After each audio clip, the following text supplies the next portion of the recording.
And good afternoon to everyone. So in this video we'll be solving our weekly contest 497. So let's start with question 1, that is lead code 3898, and we have to find the degree of each vertex. So in this question we are given a 2D integer array matrix whose size is n cross n, which represents a adjacency matrix of an undirected graph, right? Undirected graph which has n vertices and the labels is from 0 to n minus 1, right?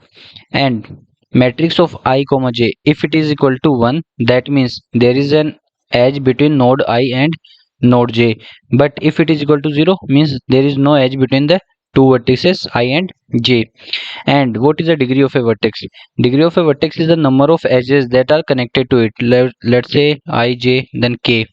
So the degree of I is 1 and 2, so degree of I is 2, and here degree of j is 1, degree of k is also 1, because the number of edges connected to k is 1.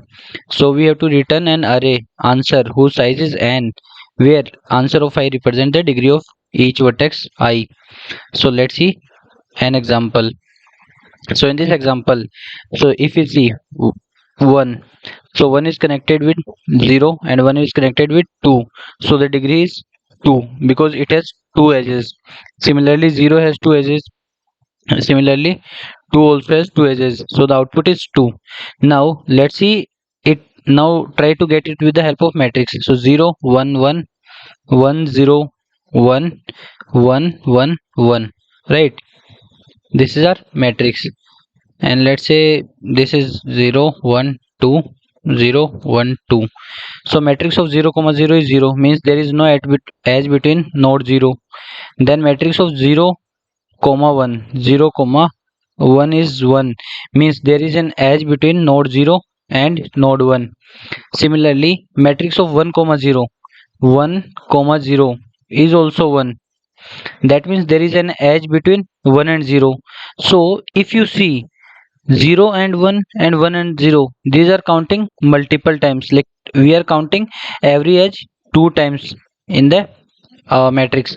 So whatever answer that we get from the matrix, we have to do the answer as half, right?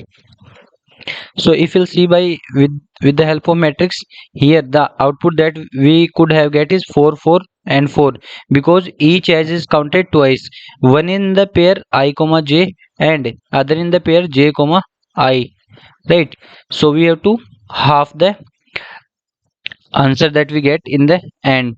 So let's move to the constraint part. So in constraints we have the number of the n, that is the size of the matrix, can be up to 100, right? So rows can be 100 and columns can be up to 100, and matrix of ij is either 0 or 1, and matrix of ii, that means there is no self what we call connection or self loop, right? This is saying that there is no self edge on self connection. And matrix of ij is equal to matrix of gi, that means if there is an edge between I to j, then there should be other edge between j to I, because the graph is undirected, right? So let's move to the approach part. So what we do is we will go to each element of the matrix, each element of the matrix, check if the node I and j are connected. That means if matrix of I j equal to 1, means they are connected, right? So if they are connected, then we increase the degree of both the nodes I and j by 1, right? We increase the degree of node I by 1 and increase the degree of j by also 1, right? But the thing is that matrix of ij and matrix of ji tells about the same age. So if we count both, then the edges are counted twice.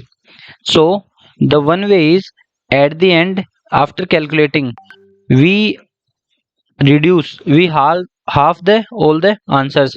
So if we are getting 4 4 4, then the original answer should be 2 2 2. Or the other way is, we we count only for either pair I comma j or for pair j comma I.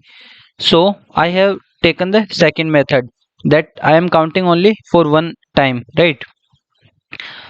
So I have taken the matrix size, then taken the vector to store the result or to store the degrees of each vertex or each node. Then I am going at each edge between I and j and checking if there is an edge between I and j and I is less than j. Why I am putting this condition? Because see, we have two pairs ij and ji, so I want to count only once, right? So that's why I am putting this condition, I is less than j. Then result of I will be increased by 1 and result of j will be increased by 1, and at the end we will be returning our result. So this is our first question. So let's move to the second question. So in the second question, which is lead code 3899, we have to find the angles of a triangle. So in this question we are given a positive integer array named as sides, which contains the lengths of the three sides. Let's say a b c are the lengths. Now we have to determine whether there exists a triangle with positive area, right? With positive area using these three sides. Like can we make a triangle using these three sides such that triangle has positive sides? If such a triangle exists, then we have to return all the angles of that triangle, right? And the answer should be floating point numbers, right? And all the triangles should be in values should be in degrees, not in radians, right? So let's see an example to get it more clearly. So here in this example we are given the sides as 3 4 and 5. So 3 4 and 5, so it is a right angle triangle, right? So this angle is 90 degree. Now to find this angle and this angle, right? So to find this angle we can use like let's say it be theta. So sine theta is 4 by 5, so which is like 36.86990 degree. Then let's say it be phi, then cos, or we can say sine phi. Sine phi is 3 by 5, so phi is 53 point this angle. So this way we have find all the three angles, but here we have right angle triangle. How we'll be finding in other examples? So we here we have the second example. So sides are 2 4 and 2. So the first condition for a triangle to be valid is the sum of two sides. Sum of any two sides should be greater than or equal to third side, not equal to, should be greater than the third side. But here if you see 2 plus 2, sum of two sides is 4, which is equal to the third side. So this can't form a valid triangle. This can't form a triangle with a positive area. So the constraint is side length is 3 and sides, the number of sides is 3 and the side length can be up to 1000. So let's move to our approach part. So first is like for a valid triangle, the first condition is that sum of two sides should always be greater than the third side. So if sides are a b and c, that means a plus b should be greater than c, b plus a, not b plus a, b plus c should be greater than a, and c plus a should be greater than b. These three, if these three condition satisfies, then the triangle is valid.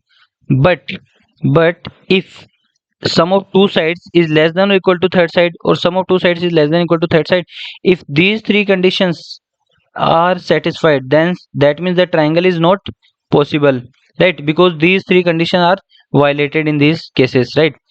So if these conditions are satisfied, then that means the triangle is valid. So in that case we will find the angles. So let's say this is our triangle, right, having side a b and c and angle a b and c. Now to find the angle a, so we have formula cos of a, so this is the angle. So the angle is the squares, the sum of squares of the sides that are attached to it, this angle, that is b square plus c square minus square of the front side, divide by 2 times of product of these two sides. Like this is the formula to find any angle. Similarly same formula for cos b, same formula for cos c. Now see, here we have cos a, cos b, cos c. So to find angle a b and c, we take cos inverse of this respective formula in all the three cases, right? So by this formula we will be finding all the three angles. But in the code part we have used the inbuilt function a cos which will return us the value in radian. But in the question we are asked to find the values in the degree, so we have to convert that radian value into degree. So to convert radian into degree we have to do 180 by pi, right? So it will be equal to degree. So let's see the code. So in the code part we have taken all the three sides, right? All the three sides a, b and c. Then we have checked whether the triangle is valid or not, right? So if any of these conditions satisfied, then means the triangle is not valid, so we return an empty array, right? Because if any condition satisfied, that means the sum of two sides is less than or equal to the third side, right? So our main condition, that is sum of two sides should be greater than third side, is invalidated here, sorry. But if none of the conditions satisfies, means the triangle is valid, then we have used our respective formulas to find the angles, right? And then we have taken the inbuilt function a cos, that will give us the value in radian, so we convert the value into degree by doing 180 by pi, right? So then we have find the angles, and at the end we return our angles a, b and c, and we are asked to return the angles in ascending order, right? So we have sorted the answer array and written the answer. So I hope I am able to explain you question number 1 and question number 2 properly. So let's move to the question number 3, which is lead code 3900, that is longest balance substrings after one swap, right? So in this question we are given a binary string s which consists of only characters 0 and 1. Binary string means 0 and 1, and a string is balanced. A string is said to be balanced if it contains equal number of zeros and equal number of ones. So let's take an example, 0011, it is a balanced string. But 010 is not a balanced string, because number of zeros is 2 and number of ones is only 1, so it is not a balanced string. Now what we have to do is we can perform at most one swap between any two characters in the string s, right? And then after performing, we have to select a balanced substring from the original string s, and we have to return an integer which represents the maximum length of the balanced substring that we can select, right? That returns the maximum length of the balanced substring, right? And a substring is a continuous a sequence of a character within a string. So let's see an example. So example 1. So in example 1 we are given a string 100001, right? So what can be the longest balanced substring? So if we replace this character, if we swap these two characters, then we get 100100. So if you see this part, is this part balanced? Yes, this part is balanced. What is the length? 4 is the length, so 4 is the answer, right? So let's see example number 2. So in example number 2 all the characters are 1, we do not have a single character, we do not have a single zero, so we can't make number of 1 equal to number of zeros, so the answer is 0. So let's see the constants. So the string length can be up to 10 ki power 5, so we have to think of some solution of either big of n or big of n log n, right? And all the characters are either 0 or 1. So let's move to the approach part. So what we want in this question, we want a balanced substring, that is the number of zeros is equal to number of ones, and then we have to return the length of the substring, right? And if number of zeros is equal to number of ones, that means the length of the substring is even, right? So what can be the three cases? The case one is like substring is directly balanced, means it has number of ones equal to number of zeros, means no swap required. The other case is substring has the number of ones is 2 more than the number of zeros. Let's say number of ones is 2 more than the number of zeros, this can be one substring. So here we have 4 ones and 2 zeros, but somehow if we can swap any one with 0, if we can swap any one with 0, then we can make it balanced, right? Yes, we can make it balanced. This is case 2. What can be the other case? The number of zeros is 2 more, is 2 more than the number of ones. Then again we can swap any 0 with 1, any 0 with 1, then we can again make it balanced. So these are the three cases that we have to look. So if we denote, if we denote our character 1 with +1 and 0 with -1, right? Then what we want? Then we want the sum of the substring. Then we want the sum of the substring to be 0 if it is balanced, right? If it is directly balanced means sum is 0. But if it has two more, see, if it has two more ones, then the sum will be +1 +1 +1, 4 -2, 4 -2 is 2. So if its sum is equal to 2 means we have two extra ones present in the string. And if sum is equal to -2, sum is equal to -2, that means, see, -4 + 2, that is -2. That means two extra zeros present in the uh, substring, right? So these are the cases. So what we do is we find the prefix sum, we find the prefix sum of the substring. So I have taken the this substring 0 1 1 1 1 1 0 0. So initially our sum is 0, initially our sum is 0. Then for 0 0 we are taking -1, and for 1 we are taking +1. So 0 -1, then 1 -1 + 1 is 0, then 1 2 3 4, then 0 4 -1 3, then again 0 3 -2 3 -1, it will become 2. So these are the values of the sum that we are getting, right? These are the value of the prefix sums that we are getting for this substring, for this string 0 1 1 1 1 0, right? So see here, let's say we are at, so if a sum is repeating, let's say this sum 2 and 2 repeating, that means, that means from previous index +1, previous index +1 to the current index, to the current index, the substring has sum 0. See, here sum is 0, and what increment does it have from this place to 0, place 0, because 2 plus 0 2. So the sum of this substring, so the sum of this substring is 0. That means it is balanced. Even we can see 1 1 0 0, it is balanced, right? So this is one observation. So one more thing, right? See, that is balanced, but we can also try to make one swap, right? If possible, to extend the length.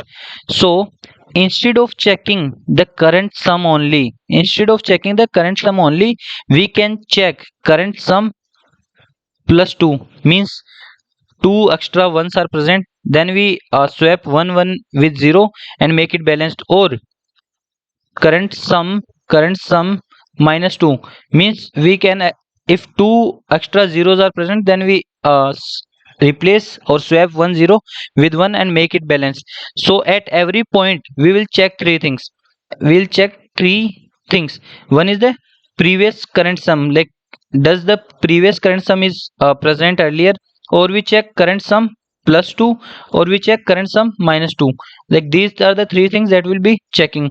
So let's see an example to get it more clearly. So in this example, at index number 7, our current index is 7, and at that index we have current sum is equal to 2. So we will be checking the three things. Current sum is equal to 2, current sum +2, that is 2 plus 2 4, and current sum -2, that is 2 -2 0, right? So if you'll see, if we'll see in the example, in the example, the sum previously we get a sum of 2, sum of 2 at index number 3, sum of 4, sum of 4, that is 2 plus 2 at index number 5, and 0 0 at index -1, at index -1, and index 1, -1 and 1. So make keep this in mind. I'll be telling why we are taking two values, right? So now we will be taking the differences, we will be taking the differences of the sums. So current sum is 2 and previous sum is also 2, so difference is 0. Difference is 0 means it is balanced, so we need not to swap anything. But here previous sum is 2, sorry, current sum is 2 and sum at 5 is 4, so difference is 2 minus 4, yani minus 2. Minus 2 means we have two extra zeros. We have two extra zeros. So even if we see from index number 5 to 7, index number 5 to 7, we have two extra zeros, right? 0 and 0. Then the third case, again we take the difference, right? So difference is, so sum is 2, and that at that index minus 1 and 1 sum is 0, so difference is 2. That means we have two extra ones. So let's see if we take from minus 1. So if we take from minus 1, how many zeros we have? We have 3 zeros. How many ones we have? We have 5 ones. So we have two extra ones. Even if we see from index 1, we have two zeros and 4 ones. That is two extra ones we have, right? That's why we are getting the differences 2. Now we'll see at this index, like difference is 0 means directly balance. So how much length are we getting from that? So our current index is 7 and the previous index is 4, so the length is 7 minus 3 yani 4, so length is 4. So balance length that we are getting directly is 4. But at index 5, can we swap 1 0 with 1 with a 1? Then if we swap, we have two extra zeros. But and if we swap 1 0 with the 1, then our substring will be balanced. So we have to check whether we have any 1 left up out of this substring. So our substring is from 6 to 7, that is 0 0. From 6 to 7, that is 0 0. So are there any ones left? Yes, there are many ones left. So what we do is we'll swap 1 0 with 1 1, 1 0 with 1. So yes, swap. Then the length that we are getting is 4, right? So how we are getting that? See here, from 5 to 7, right? Then the length that we get will be 2 only, not 4, 2, because we get 0 and 1. So the length is 2, but already we have get a balanced length of 4, so we won't update our answer. Then we see at index minus 1, we have two extra ones. So we have to check, are we left with any zero outside? But the thing is that, like, in index minus 1 to 7, we have covered the whole string, so there is no zero left, so we can't swap. Then what we do is, then we check the next index, where our sum is equal to 0. So that is at 2. That means our substring is from 2 to 7. So again we ask, are we left with any 0 outside? If we have any 0 outside from the substring 2 to 7, then we replace that 0 with the 1 and we make our substring balance. So if you see the substring from 2 to 7, this has two extra ones. Does we have any 0 outside this substring? Yes, 1 0 is present. So if we'll swap these 0 and 1, then our substring will become 0 1 1 1 0 0, means we have now 3 zeros and 3 ones. So see, our substring is balanced, has become balanced. So if we'll find the length, so length is 7 minus 2 plus 1, 6. So now our answer has become 6, and that is our final answer. So what are we doing? So if I summarize for you, at any point we take the prefix sum and then we find the previous index or the first index or second index where we get this sum, right? So if we get a previous index, then we find the length of the substring, that is a balanced substring. Also we check for sum plus 2 and sum minus 2, because we had, if sum minus 2 means we added two extra zeros, and in sum plus 2 means we have added two extra ones. Then we replace 1 0 with 1 and 1 here, 1 1 with 0. So we find these also. But See, suppose we have taken sum plus 2 and then we have taken the first index where this sum plus 2 presented. But it is possible that for this sum plus 2 or for this index we do not have any 0 left outside. So instead of leaving it, we'll check for the next one. We'll check for the next one. For this next one, we'll surely get a 0. We'll surely get a 0. So maybe this answer plus 2 is greater than our balanced answer. So instead of ignoring that, we'll store. What we'll do is we'll store two positions of each sum. The first position and second index where that particular sum has appeared. So let's see the code part. So in code what we have done is initially we have counted the total number of zeros, right, and then find the total number of ones using that count, and then we have taken a unordered map where for each sum we will be storing two indexes, first index where that sum has present and the second index where that sum has present. And I hope you know why we are storing two values. And then see, and initially our sum is 0, and so why 0? So we are storing first of 0 and the index is -1. Then we have taken sum is equal to 0 and answer is equal to 0. Then we go to each index, compute the sum. So if element is 1, we increase sum by 1. If an element is 0, we decrease sum by 1.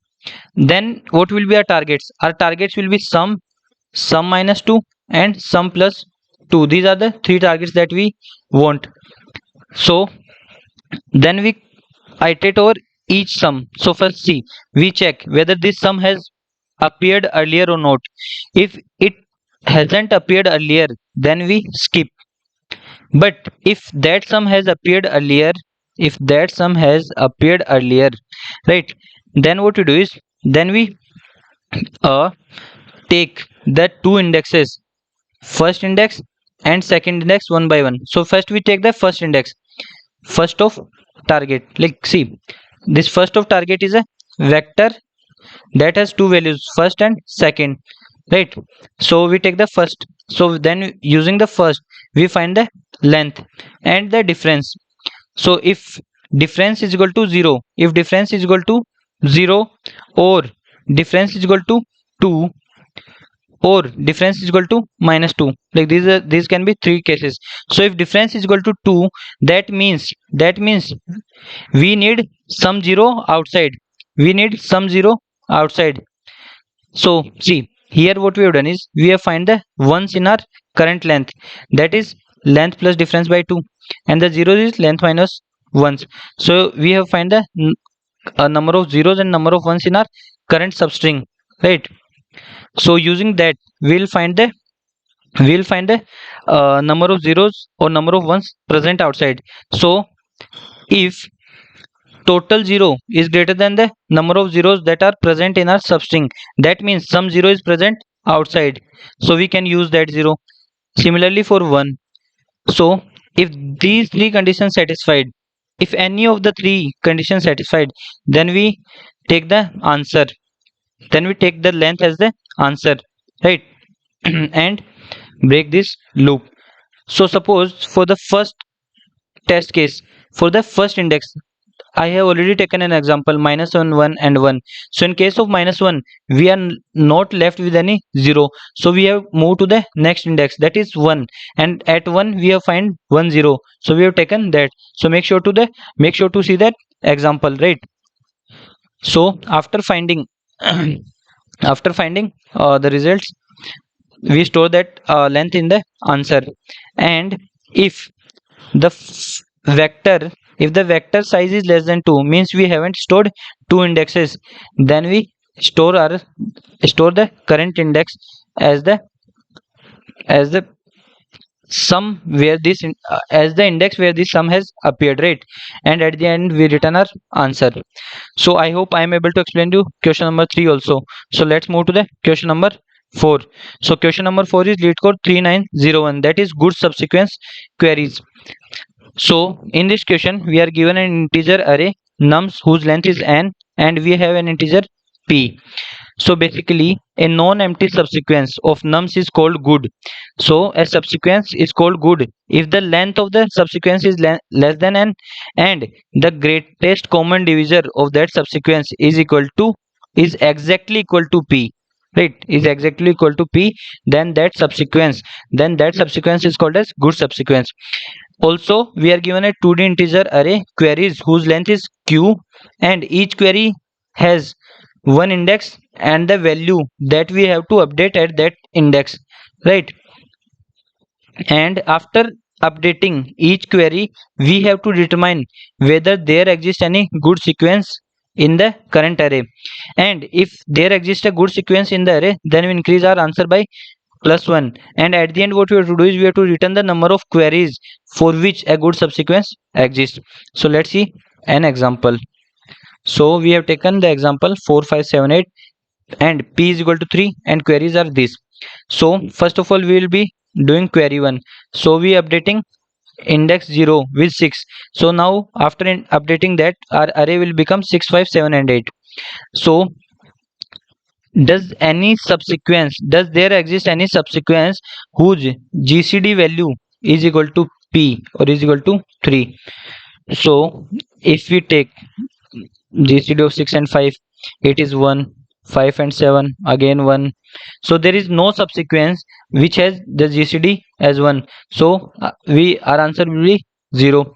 Then we move to the next query. So in next query we are updating index 1 with 9. So 5 is updated to 9. So now our array is 6 9 and 6 9 7 and 8. So now is there any subsequence whose GCD is 3? So if we take 6 and 9, so GCD of 6 and 9 is 3. So yes, there is a subsequence exists. So our answer will become 1. Then in the third query, we update index value at 2 by 3. So at index value 2 we have 7. So we update 7 to 3. Now we have 6, 9, 3 and 8. So now is there any subsequence whose GCD is 3? Yes, 6, 9, 3. Their GCD value is 3. So again we increase our answer by 2.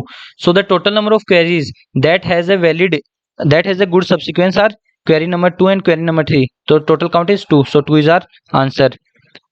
So let's move to the constraint part. So the nums can be into up to 5 into 10 to the power 4. So we have to think of some solution of either big O of n or n log n, and even the query's length can be also up to 5 into 10 to the power 4, right? And nums of I can also be up to 5 into 10 to the power 4. So let's see the approach. So first of all what we have to do is we need a good subsequence whose length is less than n and whose greatest common divisor GCD value is equal to p. So if we try to get it with an example, so if your nums is 6 10 and 15 and p is equal to 5, so subsequence 10 and 15, its GCD value is 5. So this array has a good subsequence, right? So this is what we want. So if we'll see an important observation from this, so if GCD is equal to p, then the every number in the subsequence must be divisible by p. So in above case our sequence is 10 and 15 and their GCD is 5. That means is 10 divisible by 5? Yes. Is 15 divisible by 15? Is 15 divisible by 5? Yes. So all the numbers of the subsequence should be divisible by 5. Then only they can have a GCD equal to 5 or equal to p, right? And if a number is not divisible by p in the array, then we ignore that number because we do not want a sub array or like something, we just want a subsequence. So even if we get one number or even if we get two number, then our work is done. So what we do is we divide everything in the array by p. We divide everything in the array by p. So example, if you take example, nums is equal to 10 and 15 and p is equal to 5.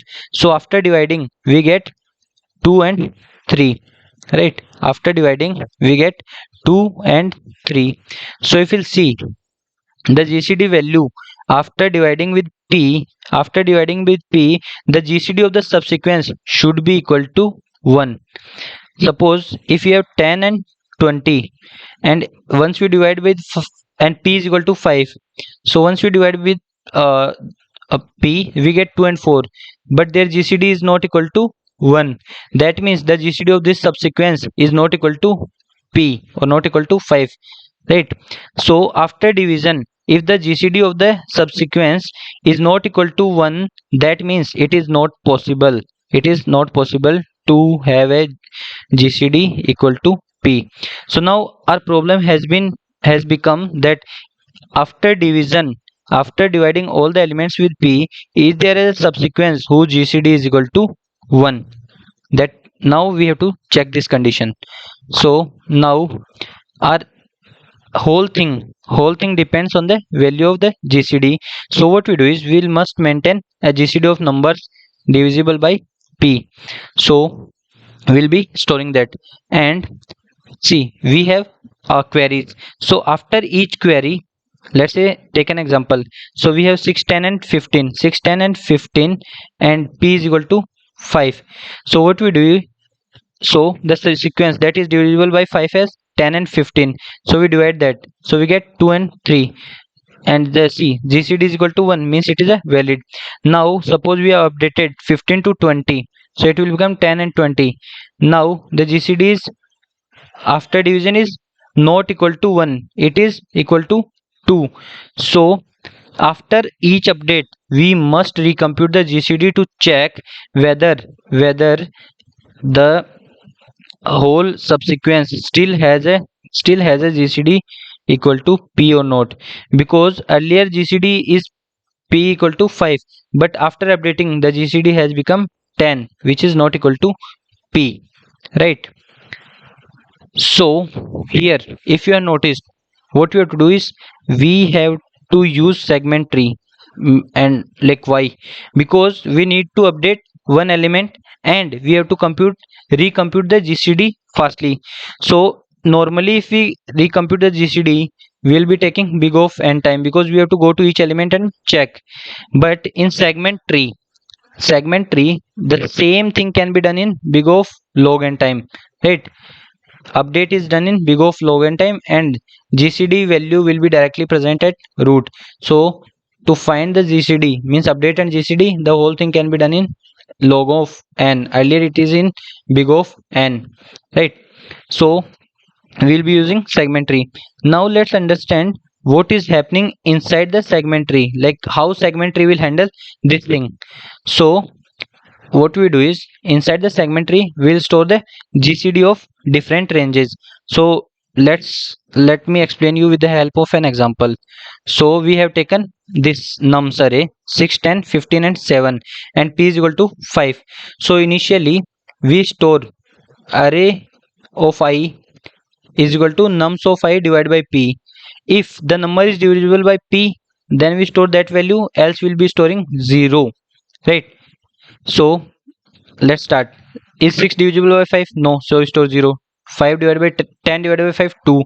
15 divided by 3 and 7 divided by 5, 0. So now our nums array has been converted to this array 2, 0, 2, 3 and 0. Now we'll be storing the GCD values of these GCD of now we'll be storing the GCD of these values in the segment tree. So first of all we have taken the whole array. GCD of 0, 2, 3 and 0. Then we divide it into two segments, 0, 2 and 3, 0. Then we again divide this into two segments, 0 and 2. Now GCD of 0 is 0, GCD of 2 is 2.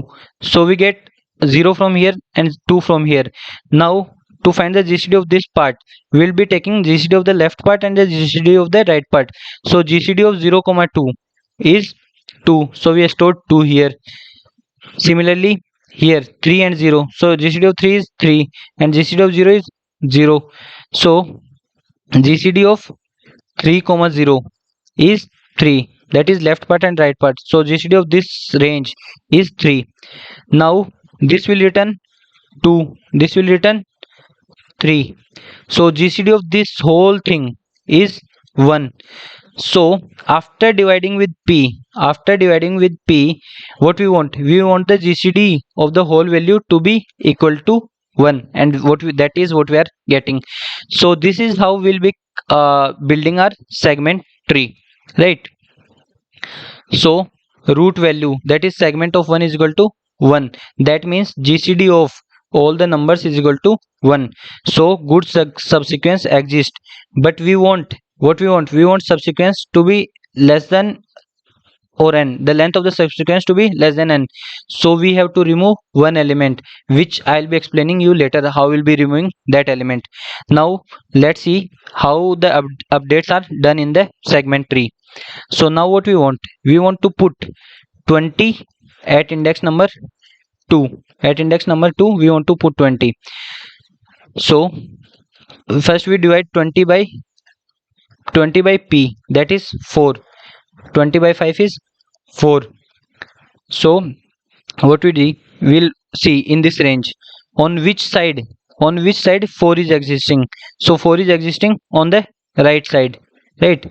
So we go to this part. Now we see on which side 4 is existing. 4 is existing on the left part, so we have updated 4. Now we find the GCD of this, so it will return 4, and the right part will return GCD as 0, right? So again we compute the GCD of this range, that is 4 and 0. So the value is GCD of this is 4. Now we go here, we know the GCD of the left part, that is 2, but here from here we are getting 4, here we are getting 2, here we are getting 4. So GCD of 2 and 4 is 2. So we are getting GCD value as 2, but what we want the GCD value to be 1, but we are getting 2. That means the GCD is not equal to 1, means no good subsequence exists after this query. Now one more thing, why we are storing 0 for the elements that are not divisible by p? Because GCD of some number 0 with x is equal to x only, right? So non-divisible numbers do not affect our GCD value, right? That's why we are storing 0. Now I have told you that I'll be explaining you how we'll be excluding one element if all the elements are divisible by p, because we want a subsequence of length less than n. So as we know, our segment tree is storing GCD of all the different ranges. So what we do is we'll exclude one element. Let's say we exclude ith element. So what we do is we'll find the GCD of 0 to I minus 1 and GCD of I plus 1 to n, and then using these two values we will find the GCD of the overall subsequence or overall subsequence whose length is less than n, right? So this way we'll be removing one element. So let's see an example. So we have taken the example 6, 10, 15 and 25 and p is equal to 5. So after dividing by 5 we get this array, and now we want to remove one element such that our GCD is equal to 1. So here see, here we are getting GCD of all the elements as 1. So if we'll take the whole subsequence, the length is n, but we want we want less than n, right? So we have to remove one element. So what we do is we call the function can exclude 1, right, from the range 0 to 3, and initially the external value is 0. So what is external value? External value means GCD of everything outside the current subtree. So now our current subtree is a whole tree.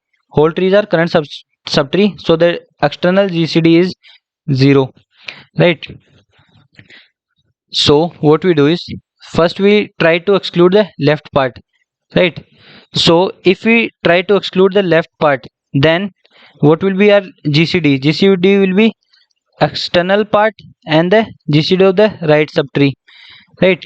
So if we see in this example, GCD of right subtree is 1 and the external is 0. So GCD of external and 0 is 1, and that is what we want, right? So we are getting GCD equal to 1, and we can remove anything or something from the left subtree, right? We have removed the left subtree. After removing the left subtree also we are getting GCD equal to 1, and that is what we want, right? So it is feasible. But what if it is not feasible at this point? Then we go deeper. So suppose GCD is not equal to 1, suppose here GCD is 5, then we will be go deeper in the left part and right part, right? So let's see the code part. So in the code part, we have taken uh, n and p integers, and we have taken vector segment. It will store the segment tree, and array, it will store the nums array after dividing by p. Then this is our gcd function. It will compute the gcd of two numbers a and b, right? Then the next function is build function. So what it does is it will build our segment tree. It will build our segment tree. So we get our current index and the range from L to R. So if L is equal to R, that means there is only one single element. So what we do is we will store segment of I is equal to array of L. If array of L divided by P, if it is divisible by P, then we store divide value, else we store 0, right? And if L is not equal to R, if L is not equal to R, then we find the mid value and divide the range into two different parts, and again compute, again call the function. See why we are calling I into 2 and I into 2 plus 1. So in segment tree, for the parent I, the childs are 2i and 2i plus 1. That's why we are calling the index 2i and 2i plus 1. And see, earlier our range is from L to R. So the left child will be from left to mid, and the right child will be from mid plus 1 to R. And then we store the segment of I as the GCD value of the left child and GCD value of the right child that we already stored at these places, right? So GCD or the segment of I will store the value. So this way we'll be building our tree. Then how we'll be updating our tree? So again the same thing, we have to update the index and we have to put the value. So if we have reached the index that we have to update, then we check whether the value is divisible by p or not. So if it is divisible, then we store the divided value, else we store 0. else we check else we check in the range L to R on which child the current index is lying. So the left child is from L to M.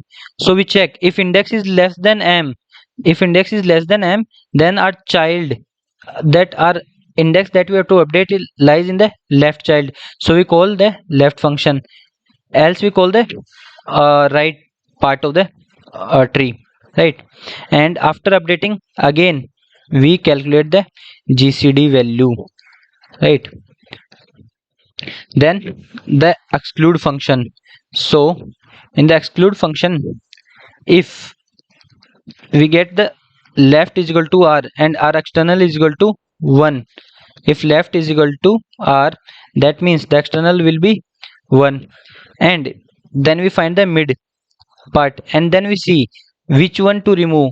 If we remove the left part, then the remaining GCD will be GCD of the external part, and the GCD of this is right child, 2i plus 1 is the right child. So GCD of right child and GCD of external. So this is if you remove the left part. But if you remove the right subtree at any node, then what will be the GCD left, right? So if at any point we get the left GCD or right GCD equal to 1, then we can return true. Else we call the childs, means suppose we have this tree, right? Say, so suppose first we remove suppose this part. Then if the GCD of this value is 1, then the answer is okay. But suppose neither removing the right subtree neither removing the left subtree is giving us GCD 1, then what we do is we'll go somewhat deeper. So suppose we go at this node now, then we try to remove the left of it and then check that GCD of this part, or we try to remove the right part and try to check the GCD of this whole tree. And if at any point we get the GCD as 1, then that means we get the subsequence having GCD equal to 1. Then this is our main function. So in our main function, we are storing our nums array into array, and p value is like p and n is equal to array size, and then we have assigned segment as 4 into n, because each child is 2 into n plus 1. So we have declared the memory, and then count is equal to 0. So what count will do, it will count the number of values that are divided by p, right? So we iterate over the array, and if x is divisible by p, then we increase our count. Then we have called our build function. So we have built our segment tree using the array function, and then what we do is we iterate over all the queries, update the values, and if earlier our array of index is divisible by p, then we reduce the count, and then we check if our current value is also if our current value is divisible by p, then we again increase the count and store the value into array of index. Then we call the our update function. Now after that if our segment of 1 is equal to 1, means we get gcd equal to 1. Then we check if our count is less than n.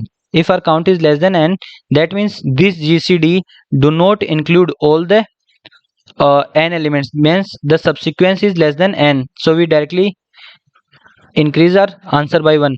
Else we have to exclude one element, and then after that we increase our answer, and at the end we'll be returning our answer.